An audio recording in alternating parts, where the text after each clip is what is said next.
Hello and welcome viewers and students. Today we are going to analyze paper 024882 of our series। हमारे प्रश्न पत्रों की श्रृंखला में आगे बढ़ते हुए आज हम करने जा रहे हैं प्रश्न पत्र संख्या 82 का विश्लेषण। पेपर 82 आपकी स्क्रीन्स पर पहला सवाल, सवाल संख्या 76। हमारा निर्देश है select the option that expresses the given sentence in passive voice. हमें मिला है एक्टिव वॉइस का एक वाक्य जिसे हमें पैसिव वॉइस में बदलना है। वाक्य को पढ़ते हैं। Mary was cooking the meal. Meal का अर्थ है भोजन। मैरी भोजन पका रही थी। विद्यार्थी इस बिंदु पर विशेष ध्यान दें, जब भी हम एक्टिव वॉइस के किसी वाक्य को पैसिव वॉइस में बदलें तो सबसे पहले पहचानें दिए गए वाक्य के टेंस को। मैरी वॉज कुकिंग, वॉज के साथ आईएनजी फॉर्म का इस्तेमाल हुआ है। वाक्य का टेंस हुआ पास्ट कंटिन्यूअस। जब हम इसे पैसिव वॉइस में बदलेंगे तो नए सब्जेक्ट के अनुसार वॉज अथवा वर हेल्पिंग वर्ब होगी, साथ में बीइंग लगाया जाएगा और उसके उपरांत वर्ब की थर्ड फॉर्म या पास्ट पार्टिसिपल फॉर्म का इस्तेमाल होगा। चूंकि नया सब्जेक्ट द मील सिंगुलर है, हम प्रयोग में लेंगे वॉज और फिर बीइंग और फिर वर्ब की थर्ड या पास्ट पार्टिसिपल फॉर्म। हमारा आंसर मात्र वही ऑप्शन हो सकता है जिसमें the meal was being cooked हो। The meal was being cooked सिर्फ ऑप्शन डी में है, यही हमारा आंसर होगा। The meal was being cooked by Mary. अन्य ऑप्शंस को रिव्यू कर लेते हैं, उनकी समीक्षा कर लेते हैं। Option A the meal were being cooked गलत है। मील सिंगुलर सब्जेक्ट है, वर नहीं आ सकता। The meal was already being cooked, already का इस्तेमाल किया गया है यहाँ, जबकि डायरेक्ट स्पीच में ऑलरेडी नहीं था। Mary was about to cook the meal, बिल्कुल नहीं, ये भी आंसर नहीं हो सकता। हमारा आंसर सिर्फ ऑप्शन डी होगा, the meal was being cooked by Mary. आगे बढ़ते हुए सवाल संख्या 77 आपकी स्क्रीन्स पर। हमारा निर्देश है select the option that can be used as a one word substitute for the given group of words. हमें मिला है स्ट्रॉन्ग होस्टिलिटी। होस्टिलिटी का अर्थ है शत्रुता। बहुत गहरी शत्रुता किसी से हो तो कहते हैं स्ट्रॉन्ग होस्टिलिटी। हमारा आंसर होगा एनिमोसिटी। एनिमोसिटी का अर्थ है किसी के प्रति गहरी दुश्मनी या शत्रुता। अन्य ऑप्शंस अवश्य देखें। एनिमलिस्टिक का अर्थ है पशुवत या पाश्विक, पशु जैसा स्वभाव या आचरण से। एनोनिमिटी का अर्थ है गुमनामी या नाम ना जाहिर होने की स्थिति। अगर कोई व्यक्ति गुमनामी का जीवन जी रहा है तो he is spending his life in anonymity. अगर आप अपना नाम नहीं बताना चाहते किसी पत्र में, किसी संवाद में, तो फिर आप एनोनिमिटी मेंटेन करना चाहते हैं, नाम जाहिर नहीं होना देना चाहते, तो नाम ना जाहिर होने की स्थिति या गुमनामी। और अंतिम ऑप्शन, ऑप्शन सी कैमराडरी, एक बहुत अच्छा शब्द है। कैमराडरी का अर्थ है मित्रता, दोस्ती। फ्रेंडशिप, एफेबिलिटी, एमिटी इसके पर्यायवाची होंगे, तो दोस्ती या दोस्ती की गर्मजोशी के माहौल को कहते हैं कैमराडरी। हमारा आंसर यद्यपि ऑप्शन डी ही होगा, एनिमोसिटी। आगे बढ़ते हुए सवाल संख्या 78 आपकी स्क्रीन्स पर। निर्देश है rearrange the parts of the following sentence in the correct order. एक वाक्य के खंडों या सेगमेंट्स को रैंडम या बेतरतीब क्रम में लिख दिया गया है। हमारा टास्क है इन्हें सही क्रम में जमाना, रीअरेंज करना, अनस्क्रैम्बल करना। हल करने की विधि आप जानते हैं, जैसे दिया है वैसे पढ़ें। पहली बार में हल करने की चेष्टा ना करें, पढ़ लेने के बाद इन क्रम्स को सही क्रम में रीअरेंज करें, अनस्क्रैम्बल करें। पढ़ते हैं। अमेरिकन एलिगेटर्स वर। एलिगेटर्स हैं घड़ियाल, एक प्रकार के मगरमच्छ। घड़ियाल अथवा एक प्रकार के मगरमच्छ। वर नाउ दिस स्पीशीज, अब यह जो प्रजाति है इस क्लासिफाइड, क्लासिफाइड का अर्थ है वर्गीकृत किया जाना, as one of least concern. Least का अर्थ है न्यूनतम, कंसर्न है चिंता या परवाह। अब इस प्रजाति को न्यूनतम चिंता वाली कैटेगरी में क्लासिफाई किया जाता है, वर्गीकृत किया जाता है, अर्थात इसके विषय में अब ज़्यादा चिंता नहीं है। List in 1967 their population increased, उनकी संख्या बढ़ गई। एंड वंस थ्रेटन्ड, वंस है एक समय में, थ्रेटन्ड है खतरा होना। विथ एक्सटिंक्शन, एक्सटिंक्शन है विलुप्ति। But after being placed on the endangered species. Endangered का अर्थ है संकटग्रस्त, स्पीशीज का अर्थ है प्रजातियां। विद्यार्थी ध्यान दें, स्पीशीज की सिंगुलर और प्लूरल फॉर्म अनचेंज्ड रहती है। ऊपर स्पीशीज का अर्थ है प्रजाति, नीचे अर्थ है प्रजातियां। इतना पढ़ लेने के बाद हमें खासा सटीक अनुमान हो गया है। ये वाक्य जो है ये है एलिगेटर्स या घड़ियालों के बारे में, जो कभी संकटग्रस्त थे, विलुप्ति के कगार पर थे, पर अब उनकी संख्या बढ़ गई है। हमारे पास जो दो बेहतरीन लिंक्स हैं वो है RS और QP। शुरुआत अमेरिकन एलिगेटर्स वर से ही होगी, उसके उपरांत आना चाहिए R। American alligators were once threatened with extinction. एक बार ऐसा खतरा था कि वो विलुप्त हो जाएंगे, विलुप्ति का खतरा था, बट उसके उपरांत after being placed on the endangered species list, किंतु जब उनको संकटग्रस्त प्रजातियों की सूची में डाला गया इन 1967, आर के उपरांत एस, एस के उपरांत Q. After being placed on the endangered, संकटग्रस्त स्पीशीज है प्रजातियां, लिस्ट इन 1967, जब उनको 1967 में संकटग्रस्त प्रजातियों की सूची में डाला गया, उसके उपरांत देयर पॉपुलेशन इंक्रीज्ड, उनकी संख्या बढ़ गई, एंड नाउ, और अब तो this species is classified as one of least concern. अब इस प्रजाति को न्यूनतम चिंता वाली कैटेगरी में क्लासिफाई करते वर्गीकृत किया जाता है। तो सबसे पहले आर के उपरांत एस के उपरांत क्यू और अंत में पी। वो कौन सा सेगमेंट है जिसमें आर के बाद एस हो और उसके उपरांत क्यू पी हो? हमारा आंसर होगा सिर्फ ऑप्शन सी, अन्य कोई ऑप्शन सही नहीं। आगे बढ़ते हुए सवाल संख्या 79 आपकी स्क्रीन पर निर्देश है, in the given sentence the underlined word may have been incorrectly spelled. नीचे दिए गए वाक्य में रेखांकित शब्द की स्पेलिंग गलत हो सकती है, identify the option that rectifies the spelling. हमें उस ऑप्शन को चुनना है जो इस गलत स्पेलिंग, यदि ऐसा है तो उसे ठीक करती हो। द एमेटर, विद्यार्थी उच्चारण पर ध्यान दें, शब्द का उच्चारण है एमेटर अथवा एमेचर, दोनों तरीके से उच्चारित किया जाता है, एमेटर भी एमेचर भी। स्कल्प्टर का अर्थ है मूर्तिकार, रिसीव्ड एन अवार्ड, अवार्ड का अर्थ है इनाम, at the international sculpting competition. Sculpting है मूर्तिकारी, कॉम्पिटिशन आप जानते हैं स्पर्धा। तो उस अमेटर शब्द के अर्थ पर भी ध्यान दें, अमेटर अथवा अमेचर का अर्थ है गैर पेशेवर, जो व्यक्ति शौकिया कोई काम करता है।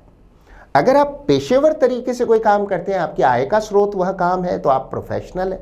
किंतु यदि आप कोई काम जानते हैं पर शौकिया करते हैं तो आप एक अमेचर है या अमेचर है। जैसे आप बहुत अच्छी गिटार बजा लेते हैं लेकिन आप गिटार बजाने का या संगीतकार के रूप में काम करने का पेशा नहीं करते, तो आप हैं एक अमेचर या एमेटर गिटारिस्ट। तो जो गैर पेशेवर स्कल्प्टर मूर्तिकार था उसे इनाम मिला अंतर्राष्ट्रीय मूर्तिकारी की स्पर्धा में। शब्द एमेटर या एमेचर की सही स्पेलिंग होती है जो ऑप्शन सी में दी गई है, AMATEUR, एमेटर अथवा एमेचर। अन्य कोई भी ऑप्शन सही नहीं, ए की स्पेलिंग भी गलत है, प्रश्न शब्द की भी स्पेलिंग गलत है और अंतिम ऑप्शन डी की भी। हमारा आंसर होगा ऑप्शन सी।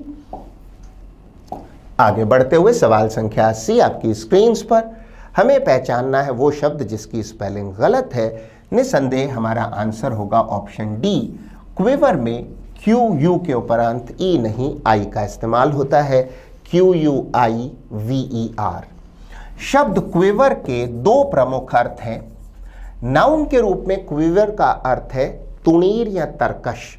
जो तीरंदाज अपने पीछे एक छोटा सा कंटेनर लेके चलता है जिसमें तीर होते हैं, उस कंटेनर को कहते हैं तरकश या तुणीर, अंग्रेजी में क्विवर नाउन के रूप में। वर्ब के रूप में क्विवर का अर्थ है कांपना या हिलना। अगर आपके हाथ क्विवर कर रहे हैं तो वो लरज रहे हैं, कांप रहे हैं, हिल रहे हैं। अन्य ऑप्शंस अवश्य देखें। पोलन का अर्थ है पराग कण, जो फूलों में होते हैं, पराग कण या पराग पोलन। माउसी शब्द के दो अर्थ हैं, एक तो चूहे जैसा, चूहे जैसा जैसे चूहे जैसी गंध या चूहे का जो रंग होता है वो। एक अन्य अर्थ भी है माउसी का। माउसी शब्द का एक अन्य अर्थ है झेंपू, डरपोक या बहुत संकोची होना। अगर आप बहुत शाई हैं, टिमिड हैं तो आप माउसी हैं। वैसे माउसी का पहला अर्थ हम जान चुके हैं, चूहे जैसा, अपीयरेंस में, गंध में, आदि में। दूसरा अर्थ बहुत झेंपू, संकोची या डरपोक, शाई, टिमिड, इसके सिनोनिम्स हो सकते हैं। अंतिम ऑप्शन क्वेजाई एक बहुत अच्छा शब्द है, विद्यार्थी ध्यान दें। शब्द का उच्चारण है क्वेजाई। क्वेजाई का अर्थ है अर्ध या आंशिक रूप से। अगर कोई व्यक्ति क्वेज़ाई जुडिशियल पावर्स लिए हुए है तो उसके पास आंशिक रूप से जुडिशियल पावर्स भी हैं। अगर कोई स्पष्टीकरण कुछ हद तक वैज्ञानिक है तो हम कहेंगे क्वेज़ाई साइंटिफिक एक्सप्लेनेशन। तो शब्द का अर्थ है अर्ध या फिर आंशिक, यानी कुछ हद तक या आंशिक रूप से। हमारा आंसर क्वेवर ही रहेगा, अन्य शब्दों की स्पेलिंग्स पहले से सही है। आगे बढ़ते हुए सवाल संख्या 81 आपकी स्क्रीन पर निर्देश है, select the most appropriate option that can substitute the underlined segment in the given sentence. नीचे एक वाक्य है जिसमें एक रेखांकित खंड है, हमें इसे सब्सटीट्यूट करना है सही ऑप्शन से। पढ़ते हैं, we have only just enough money to live on now. अब सिर्फ जिंदा रहने के लिए, भरण पोषण के लिए जितना चाहिए उतना सा ही पैसा हमारे पास है। And if my husband loses his job, अब अगर मेरे पति अपना जॉब खो बैठे, उनकी नौकरी चली जाए, we'll really be up again it.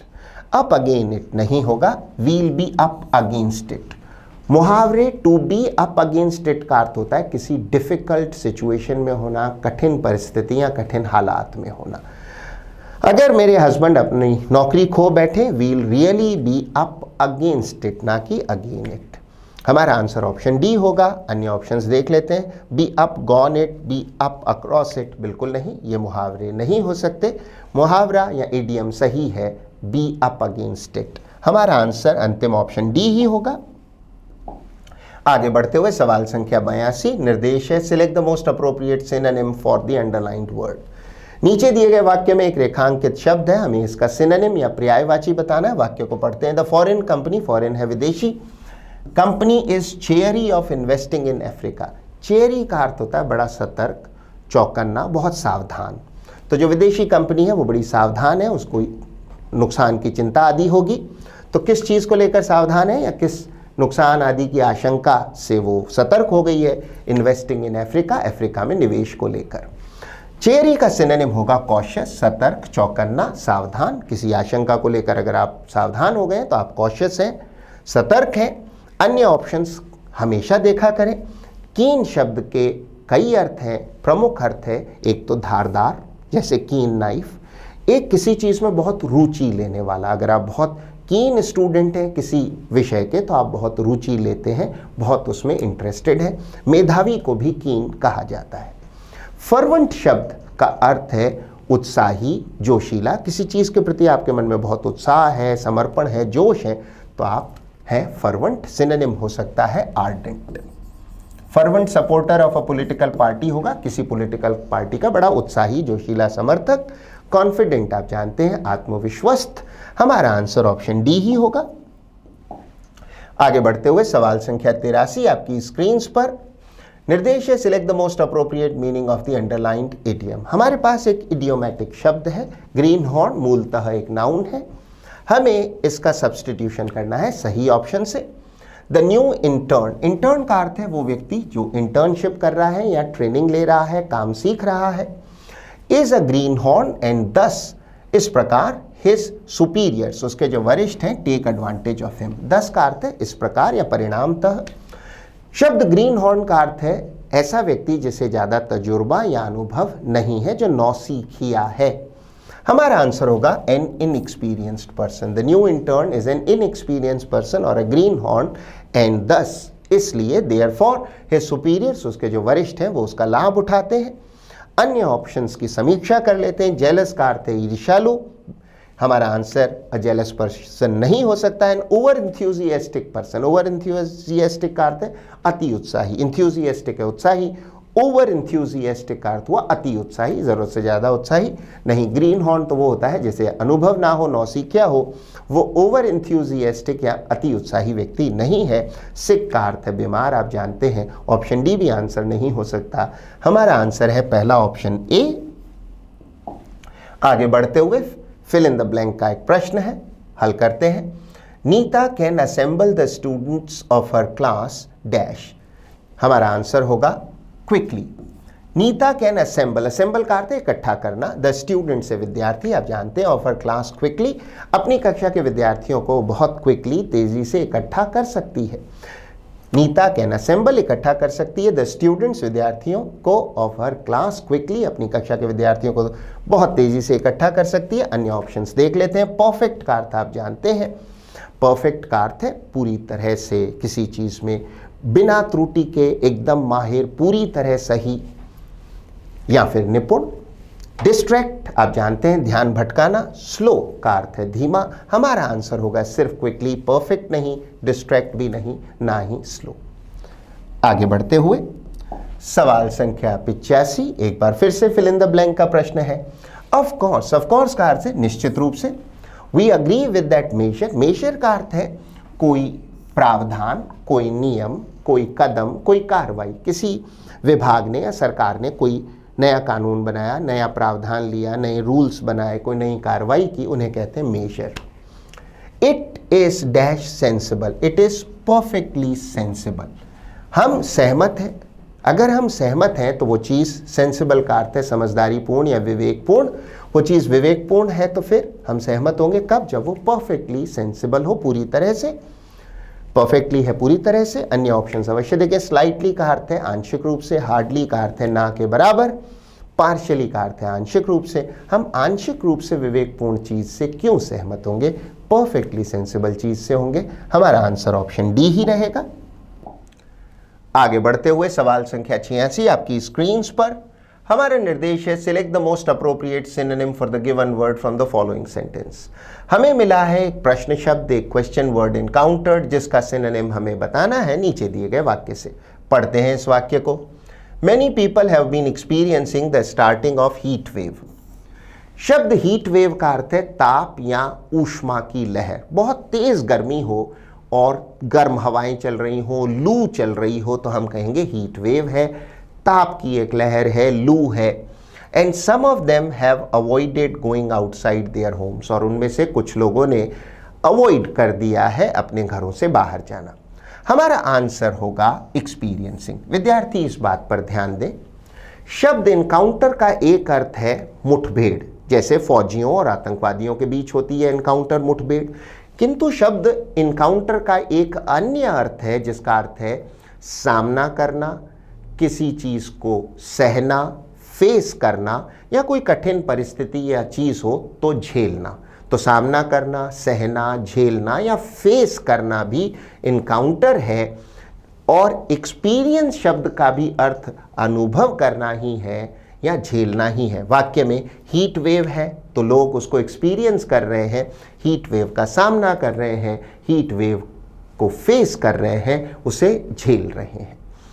एक बिंदु पर विद्यार्थी विशेष ध्यान दें, इनकाउंटर्ड वर्ब की थर्ड फॉर्म है, पास्ट पार्टिसिपल फॉर्म है, जबकि एक्सपीरियंसिंग आईएनजी फॉर्म है, प्रेजेंट पार्टिसिपल फॉर्म है। ये अंतर अवश्य है, किंतु जहां तक मीनिंग का प्रश्न है, दोनों का मीनिंग एक है, सामना करना, फेस करना या फिर किसी बुरी चीज को झेलना आदि। सो वर्ब की फॉर्म्स के अतिरिक्त मीनिंग्स में कोई फर्क नहीं है। अन्य ऑप्शंस देखते हैं। आउटसाइड, स्टार्टिंग और अवॉइडेड बिल्कुल भी निकट नहीं पहुंचते शब्द एनकाउंटर के। इनके अर्थ है बाहर, शुरू करना और किसी चीज को टालना या अवॉइड करना, ना करना। हमारा आंसर एक्सपीरियंसिंग ही रहेगा, यद्यपि वर्ब की फॉर्म्स में थोड़ा अंतर है, मीनिंग दोनों का एक है। हमारा आंसर ऑप्शन डी ही होगा। आगे बढ़ते हुए सवाल संख्या 87 आपकी स्क्रीन पर। हमारा निर्देश है नीचे दिए गए वाक्य को 4 खंडों में बांटा गया है। हमारा आंसर वो खंड होगा that contains a grammatical error, जिसमें व्याकरणीय त्रुटि या अशुद्धि हो, ग्रामेटिकल एरर हो। वाक्य को पढ़ते हैं। The wedding gown looked decently despite being studded with jewels. Wedding gown का अर्थ है विवाह पर जो दुल्हन गाउन पहनती है। पश्चिमी व्यवस्था में, क्रिश्चियन धर्म में जो अटायर या वेशभूषा दुल्हन अपने विवाह पर पहनती है उसे कहते हैं वेडिंग गाउन। वेडिंग है विवाह। Looked decently despite being studded, studded का अर्थ है जड़ा हुआ, विथ जूअल्स, वो ही जवाहरातों से जड़ा हुआ था, उसके बावजूद भी वो काफ़ी डिसेंटली, अथवा डिसेंट का अर्थ होता है बड़ा अच्छा, शालीन। हमारा आंसर डिसेंटली नहीं हो सकता। वेडिंग गाउन एक नाउन है। वेडिंग गाउन की विशेषता, नाउन की विशेषता हम बताएंगे एडजेक्टिव से, तो डिसेंटली नहीं, decent. The wedding gown looked decent.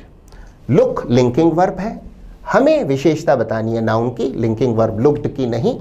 Looked decent शालीन, सभ्य, अच्छा, कोई चीज़ अच्छी दिखे, शालीन दिखे तो उसे कहेंगे डिसेंट। डिस्पाइट बीइंग स्टडेड, वो जड़ा हुआ था जूअल से, जवाहरातों से जड़े होने के बाद भी वो डिसेंट दिख रहा था, ज़्यादा दिखावटी या भड़कीला नहीं दिख रहा था। हमारा आंसर वो खंड होगा जिसमें लुक्ड डिसेंटली को चुना गया हो। हमारा आंसर होगा ऑप्शन सी, लुक डिसेंटली नहीं, लुक्ड डिसेंट। अन्य किसी खंड में कोई एरर नहीं है, हमारा आंसर ऑप्शन सी ही रहेगा। आगे बढ़ते हुए सवाल संख्या 88 आपकी स्क्रीन पर निर्देश है, select the most appropriate antonym of the underlined word. हमें एक रेखांकित शब्द मिला है, हमें बताना है इसका एंटोनिम या विलोम शब्द। पढ़ते हैं, द सोल्जर्स वर इररेजोल्यूट। इररेजोल्यूट का अर्थ है इनडिसाइसिव, जो निर्णायक विचार के साथ ना चल रहा हो, ढुलमुल हो। अगर आप ढुलमुल हैं, आपका विचार या संकल्प पक्का नहीं है, तो फिर आप हैं इररेजोल्यूट, जो जिनका संकल्प पक्का ना हो, ढुलमुल हो, डगमग हो। एंड सो इसलिए they won the war for the infantry. Infantry का अर्थ है पैदल सेना। एंड द कंट्री, उन्होंने अपनी इन्फेंट्री और कंट्री के लिए वॉर को जीत लिया। हमें बताना है ऐसा शब्द जो इररेजोल्यूट का विलोम हो। हमारा आंसर होगा डिसाइसिव। इररेजोल्यूट है इनडिसाइसिव, डिसाइसिव का अर्थ है जो पक्का निर्णय ले चुका हो, डिटरमिन्ड हो, अपनी बात में बिल्कुल फर्म हो, मजबूत हो, बिल्कुल भी ना डगमगाए, उसे कहेंगे डिसाइसिव। निर्णयात्मक, निश्चयात्मक, विचार संकल्प का पक्का, फर्म वाक्य होना चाहिए। The soldiers were decisive and so they one, इसलिए वो जीत पाए युद्ध अपनी इन्फेंट्री के लिए, अपनी पैदल सेना के लिए जो फौज की टुकड़ी होती है, एंड द कंट्री। अन्य ऑप्शंस पर एक बार विचार कर लेते हैं। हार्श का अर्थ है कठोर, वेरिएंट का अर्थ है प्रकार। जैसे ओमिक्रॉन कोविड-19 का एक वेरिएंट है, प्रकार है। डिफॉल्ट का अर्थ आप जानते हैं, अपने काम, दायित्व आदि में चूक जाने को डिफॉल्ट कहते हैं। हमारा आंसर ऑप्शन डी ही होगा, डिसाइसिव, जो विलोम शब्द है इररेजोल्यूट का। आगे बढ़ते हुए सवाल संख्या 89 आपकी स्क्रीन पर। हमें पहचानना है प्रश्न शब्द का सिनोनिम अर्थात पर्यायवाची। प्रश्न शब्द है एंगर, हमारा आंसर होगा फ्यूरी। फ्यूरी का अर्थ भी है क्रोध, एंगर का अर्थ भी क्रोध। अन्य ऑप्शंस देख लेते हैं। प्लेजर का अर्थ है आनंद, कंफर्ट है राहत या आराम, एगनी का अर्थ है पीड़ा या वेदना, पेन और सफरिंग।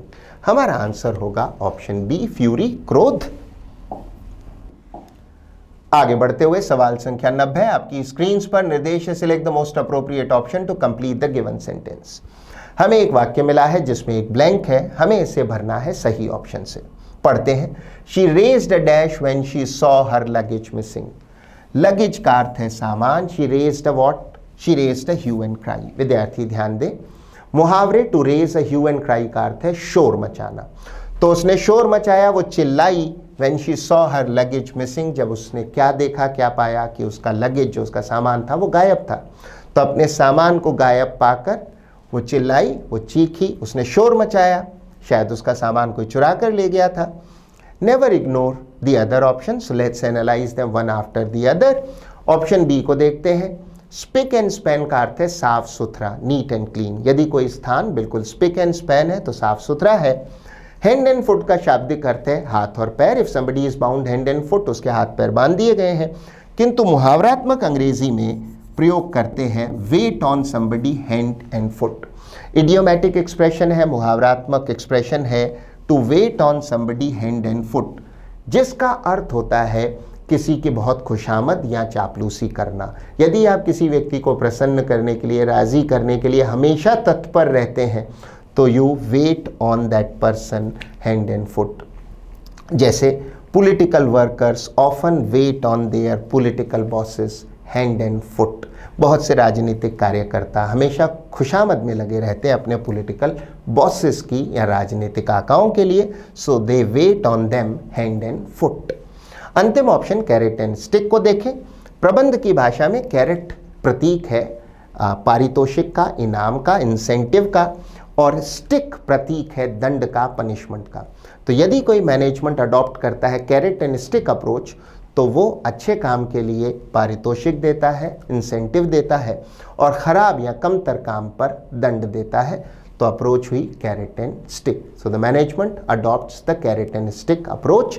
हमारा आंसर ऑप्शन ए ही रहेगा, to raise a hue and cry.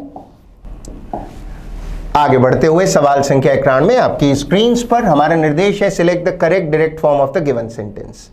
हमें इनडायरेक्ट स्पीच का एक वाक्य मिला है जिसे हमें बदलना है। डायरेक्ट स्पीच में वाक्य को पढ़ते हैं, the old man asked the boy where the postman was. ऐसे वाक्यों में विद्यार्थी ध्यान दें, सबसे पहले देखा जाता है रिपोर्टिंग वर्ब को। Reporting verb asked past tense में है, और चूंकि आस्क्ड का इस्तेमाल हुआ है, इसका अर्थ है डायरेक्ट स्पीच में प्रश्नवाचक वाक्य रहा होगा या इंटरोगेटिव सेंटेंस रहा होगा। The old man asked the boy, बूढ़े व्यक्ति ने लड़के से पूछा, वेयर द पोस्टमैन वाज, डाकिया कहाँ था। हमारा आंसर इस सभी परिस्थितियों में हो सकता है सिर्फ option C, the old man said to the boy quote where is the postman unquote. बूढ़े व्यक्ति ने लड़के से पूछा, पोस्टमैन कहाँ है। विद्यार्थी ध्यान दें, हमें इनडायरेक्ट स्पीच में मिला था वॉज, और रिपोर्टिंग वर्ब पास्ट में थी, इसलिए सेड टू द बॉय हुआ, और चूंकि इनडायरेक्ट स्पीच में वॉज है, डायरेक्ट स्पीच में रहा होगा is. The old man said to the boy quote where is the postman. हमें अन्य ऑप्शंस की भी समीक्षा कर लेनी चाहिए। ऑप्शन ए क्यों नहीं, the old man says to the boy, says नहीं सेड होगा, रिपोर्टिंग वर्ब पास्ट में है। The old man said to the boy, यहां तक बिल्कुल ठीक है। ऑप्शन बी भी आगे, quote where has been the postman, where has been नहीं। इनडायरेक्ट स्पीच में जब हमारे पास पोस्टमैन वाज है तो फिर हमें मिलना चाहिए इज। अंतिम option D, the old man said to the boy quote where was the postman नहीं, where is the postman unquote होना चाहिए। एक अन्य बिंदु पर विद्यार्थी ध्यान दें, इनडायरेक्ट स्पीच में वाक्य की रचना हमेशा असर्टिव होती है, अंत में फुल स्टॉप आता है, किंतु डायरेक्ट स्पीच में प्रश्नवाचक वाक्य होने पर रचना इंटेरोगेटिव होती है और अंत में प्रश्नवाचक चिन्ह आता है।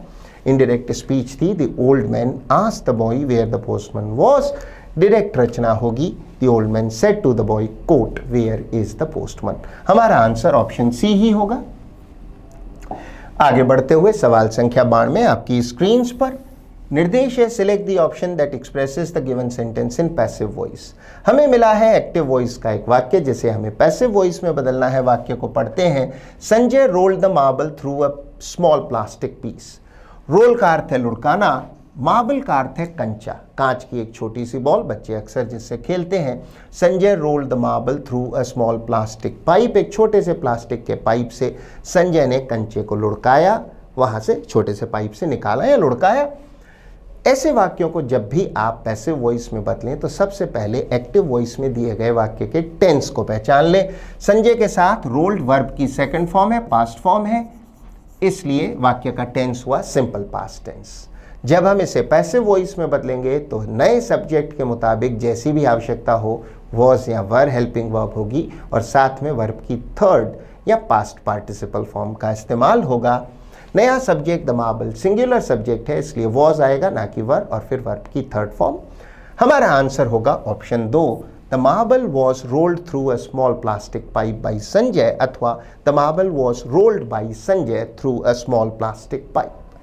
अन्य ऑप्शंस को देख लेते हैं। ऑप्शन ए कहता है small plastic pipe was rolled, नहीं, the marble was rolled. Option C कहता है the marble was rolled by Sanjay, in नहीं थ्रू, गलत प्रेपोजिशन का इस्तेमाल हुआ है, इन नहीं थ्रू सही प्रेपोजिशन होगा। The marble through a small plastic pipe, अंतिम ऑप्शन डी भी नहीं, हमारा आंसर होगा option B, the marble was rolled through a small plastic pipe by Sanjay. आगे बढ़ते हुए सवाल संख्या 93 आपकी स्क्रीन पर वन वर्ड सब्स्टिट्यूशन का प्रश्न है। दिए हुए डिस्क्रिप्शन के लिए वन वर्ड बताना है। Murder of an infant, infant का अर्थ है शिशु, किसी शिशु की हत्या कहलाती है इन्फेंटिसाइड। हमारा आंसर होगा ऑप्शन डी। अन्य ऑप्शंस देख लेते हैं। फीटिसाइड का अर्थ है भ्रूण हत्या। विद्यार्थी दोनों में अंतर को समझें। यदि हत्या किसी शिशु की हुई है, बच्चे की हुई है, बहुत छोटे बच्चे की, तो हम कहेंगे इन्फेंटिसाइड हुआ, किंतु यदि हत्या अजन्मे बच्चे की हो, गर्भस्थ शिशु की हो, तो कहेंगे फीटिसाइड या भ्रूण हत्या।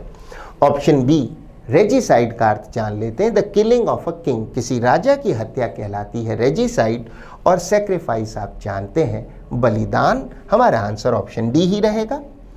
आगे बढ़ते हुए सवाल संख्या 94 आपकी स्क्रीन पर एक बार फिर से हमें रीअरेंजमेंट ऑफ सेंटेंसेस का एक प्रश्न मिला है।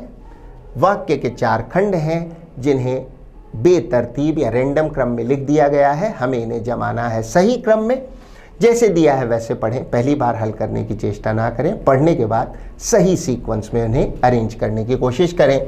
If things get out of control, अगर चीजें नियंत्रण से बाहर चली जाएं, competition might become totally toxic. Might है संभावना के लिए, कंपटीशन पूरी तरह विषैला या विषाक्त हो सकता है। 10 इस प्रकार competition is the act of participating in a contest. Contest है प्रतिस्पर्धा, and striving to finish first. Strive का अर्थ है प्रयास, प्रयत्न करना, प्रयास करना। इस प्रकार कंपटीशन क्या है? ये एक एक्ट है, ये काम है, हिस्सा लेना किसी कॉन्टेस्ट में और फर्स्ट आने की कोशिश करना, प्रयत्न करना।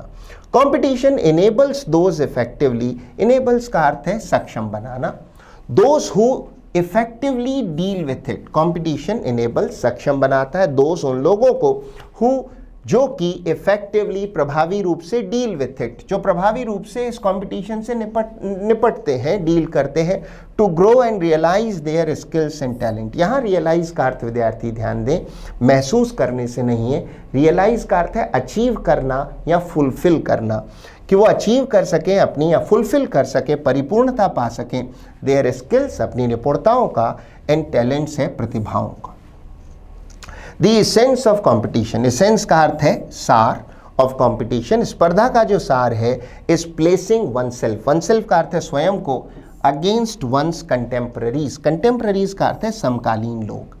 कंपटीशन का जो इसेंस है, जो सार है, वो है खुद को अपने समकालीन लोगों के विपक्ष में रखना, स्पर्धा में रखना उनसे, एंड फ्रीक्वेंटली और बहुत सी बार, अक्सर, अगेंस्ट वन सेल्फ खुद से, तो लोगों से प्रतिस्पर्धा करना या फिर बहुत सी बार स्वयं से प्रतिस्पर्धा करना। इतना पढ़ने पर हमें खासा अच्छा अनुमान हो गया है कि ये एक पैसेज रहा होगा कंपटीशन के बारे में, जिसके सेगमेंट्स को रैंडम क्रम में या फिर बेतरतीब क्रम में रख दिया गया है। अब हम इन्हें सही क्रम में जमाते हैं। हमारे पास जो 2 बेहतरीन लिंक हैं वो हैं DC और AB। सबसे पहला इंट्रोडक्टरी खंड है D, the essence of competition, जो कंपटीशन का सार है, स्पर्धा का जो सार है, is placing oneself against one's contemporaries. वो है वन सेल्फ, स्वयं को अपने समकालीन लोगों के विरुद्ध रखना, स्पर्धा में रखना, and frequently against one self, और बहुत सी बार तो खुद के खिलाफ रखना। उसके उपरांत हो सकता है सिर्फ ऑप्शन C, खंड C, competition enables those who effectively deal with it. Competition उन लोगों को सक्षम बनाता है जो इससे प्रभावशाली रूप से निपटते हैं। To grow and realise their talents, जो बढ़ाएं और फुलफिल करें, पूर्ण करें, अचीव करें अपनी स्किल्स और टैलेंट्स को। उसके उपरांत A, if things get out of control, यदि आप अपनी स्किल्स को फुलफिल ना कर पाए, रियलाइज ना कर पाए और चीज़ें नियंत्रण से बाहर चली गई, तो कंपटीशन संभव है become totally toxic, might become totally toxic का अर्थ है संभव है कि कंपटीशन पूरी तरह से विषाक्त या विषैला हो जाए।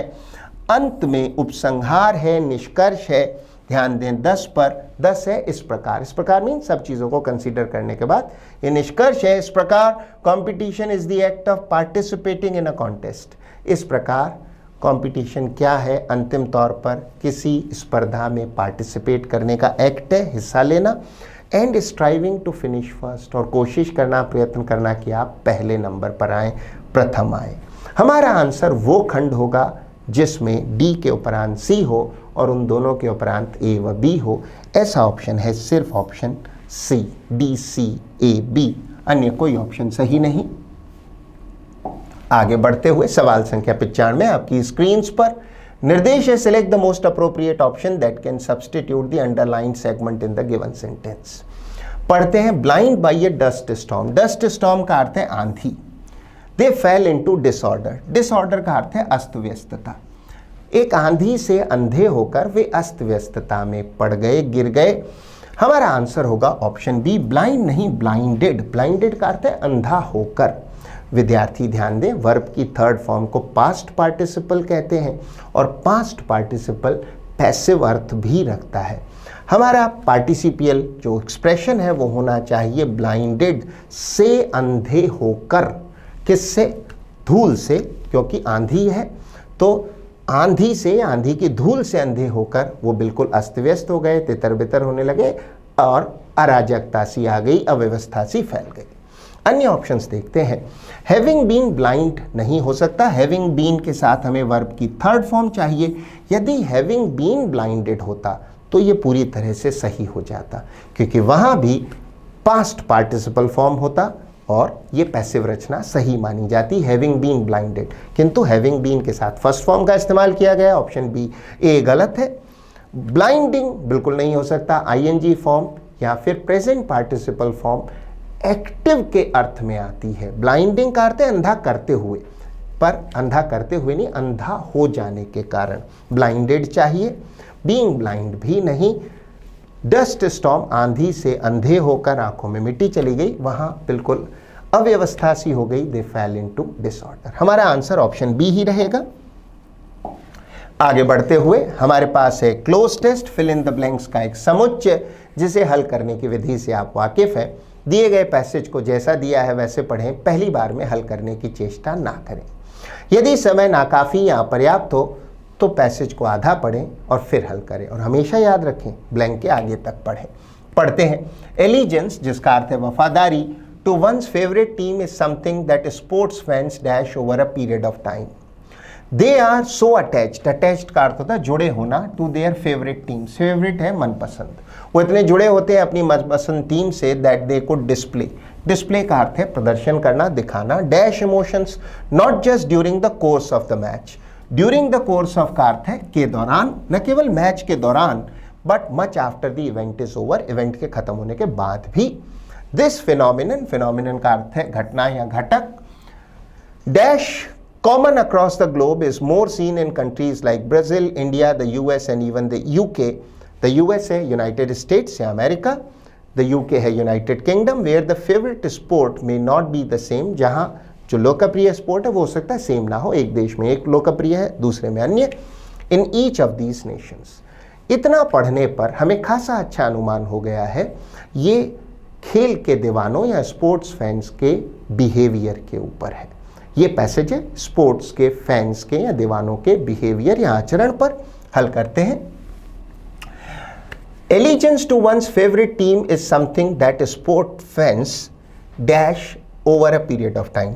स्पोर्ट्स फैंस डेवलप, अपनी टीम के प्रति एलिजेंस है वफादारी, लॉयल्टी, वो चीज़ है जो किसी खेल के जो दीवाने हैं वो अपनी टीम, अपनी मनपसंद टीम के प्रति विकसित करते हैं, डेवलप करते हैं over a period of time, एक समय गुजरने के साथ, एक समय अवधि होने के बाद। Over a period of time mean समय के साथ, समय गुजरने के साथ। अन्य ऑप्शंस अवश्य देखें। क्रेव का अर्थ है किसी चीज़ की लालसा या इच्छा करना।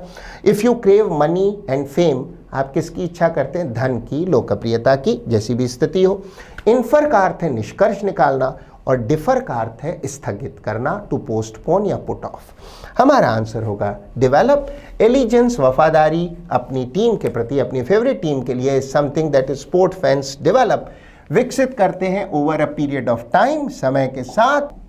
आगे बढ़ते हुए सवाल संख्या 97 एक बार पुनः पढ़ते हैं।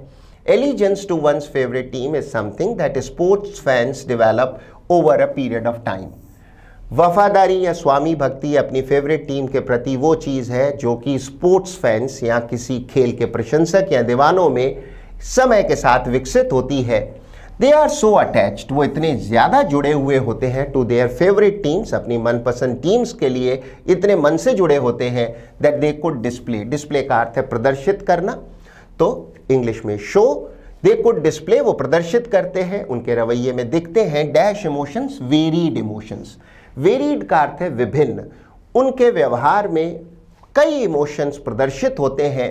Not just during the course of the match, न केवल मैच के दौरान, during the course of the match का अर्थ है मैच के दौरान, but much after the actual event is over, actual event, actual match के पूरा होने के बाद भी उनके व्यवहार में वेरीड या विभिन्न इमोशंस दिखते हैं, प्रदर्शित होते हैं।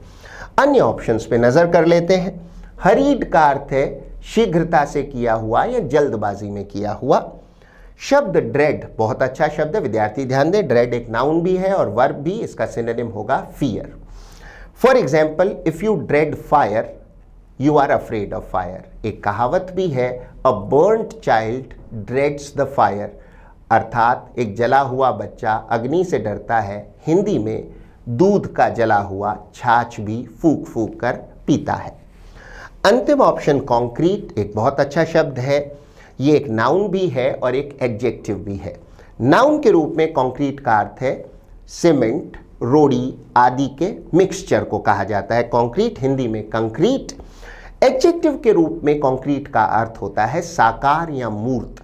अगर आप एक कंक्रीट प्लान बना रहे हैं तो आप एक साकार या मूर्त योजना बना रहे हैं। हमारा आंसर यद्यपि ऑप्शन बी वेरीड ही रहेगा। आगे बढ़ते हुए सवाल संख्या 98, much after the actual event is over the phenomenon dash across the globe. Globe का अर्थ है विश्व से, जो ये घटना या घटक है दो कॉमन अक्रॉस द ग्लोब। ये हालांकि पूरी दुनिया में बड़ी कॉमन है ये चीज़, ये फैंस का बिहेवियर, उनके ये इमोशंस दिखाना, is more seen in countries like Brazil, India, the US and even the UK। यहाँ ये ज़्यादा देखी जाती है इन देशों में, where the favorite sport may not be the same in each of these nations। यद्यपि इनमें से प्रत्येक देश में फेवरेट स्पोर्ट एक नहीं होता, कहीं फुटबॉल हो सकता है या सॉकर, कहीं cricket.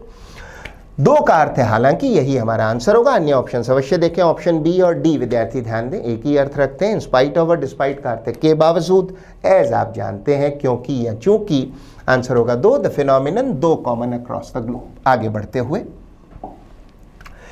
Is more seen in countries like Brazil, India, the US and even the UK where the favorite sports team may not be the same in each of these nations। In spite of, फिर से के बावजूद, this craze, craze का अर्थ है दीवानगी, and hysteria, hysteria का अर्थ है उन्माद, किसी चीज़ को लेकर बहुत जुनून या जोश। Sport has dash a long way, sport has come a long way। इतने जोश, दीवानगी, उन्माद के बावजूद खेल has come a long way, खेल बहुत बदल गया है। If something has come a long way, ये काफ़ी बदल गई है, अक्सर काफ़ी विकसित हो गई है। तो इतने उन्माद और दीवानगी के बाद भी खेल काफ़ी बदल गया है, पहले से काफ़ी विकसित हो गया है, तब्दील हो गया है।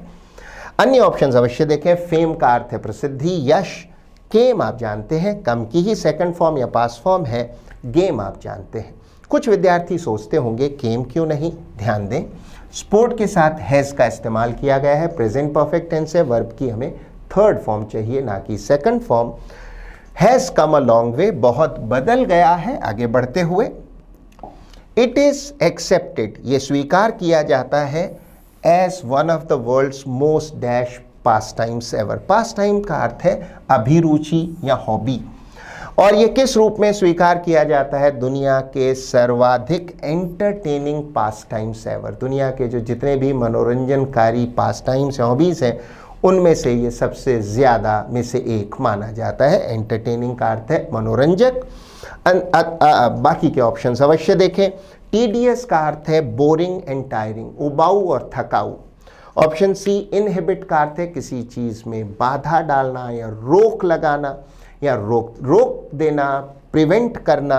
जैसे अगर किसी की ग्रोथ को इनहिबिट किया जा रहा है तो उसकी ग्रोथ में, तरक्की में बाधा डाली जा रही है, रोक लगाई जा रही है। अंतिम ऑप्शन डेट्रीमेंटल का अर्थ है हार्मफुल, हानिकारक। हमारा आंसर एंटरटेनिंग ही रहेगा। तो ये था आपका एनालिसिस पेपर 82 का। I hope you manage to learn a few things from it. अच्छे असर के लिए, अच्छे रिजल्ट्स के लिए वीडियो में सिखाए गए नियमों का अभ्यास करें, वीडियो में सिखाई गई वोकैबुलरी को लिखें, यूज़ करें, बहुत अच्छा होगा। अपने खुद के एग्जाम्पल सेंटेंसेस बनाएं। So keep working, keep learning, keep trying. All the best. Thank you and bye bye.